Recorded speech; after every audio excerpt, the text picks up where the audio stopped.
कोणती माहिती असते. प्रत्येक नागरिकाच्या मतदार कार्डमध्ये त्या नागरिकाचे नाव, वय, संपूर्ण पत्ता आणि संपर्क क्रमांक देखील असतो. निवडणूक आयोगाकडून सुरू करण्यात आलेल्या या नवीन सुविधेमुळे आता मतदारांना कलरफुल मतदान कार्ड डाउनलोड करण्यासाठी कोणत्याही कार्यालयात जाण्याची गरज नाही. शासनाच्या ऑनलाईन सुविधेमुळे नागरिकांना त्यांचे मतदान कार्ड घरबसल्या अगदी निःशुल्क आणि तोही एका क्लिकवर डाउनलोड करता येणार आहे. Colour voter download. असे डाउनलोड करा तुमचे कलरफुल मतदार कार्ड.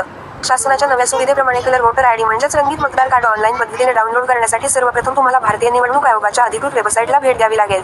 https://voters.ac.gov.in/ या लिंकवर क्लिक करून देखील तुम्ही मतदारांच्या सुविधेसाठी तयार केलेल्या वेबसाईटवर जाऊ शकता. या वेबसाईटवर गेल्यानंतर सर्वात आधी तुम्हाला साइन अप या पर्यायावर क्लिक करून स्वतःची नोंदणी करावी लागेल. नोंदणी करत असताना तुमचं नाव, मतदान ओळखपत्र क्रमांक, मोबाईल क्रमांक आणि पासवर्ड टाकावा लागेल. या वेबसाईटसाठीची नोंदणी पूर्ण झाल्यानंतर पोर्टलवर देण्यात आलेल्या लॉगिन बटनावर क्लिक नोंदणी करताना वापरलेला आयडी पासवर्ड टाकून लॉगिन करा. लॉगिन केल्यानंतर तुम्हाला ॲप डाउनलोड या पर्यायावर क्लिक करावे लागेल. आता ॲप क्रमांक किंवा फॉर्म संदर्भ क्रमांक या दोन क्रमांकांपैकी कोणत्याही एका पर्यायावर क्लिक करा. तुमच्याकडे असलेल्यापैकी कोणताही एक क्रमांक टाकून राज्य निवडा आणि सर्च बटनावर क्लिक करा.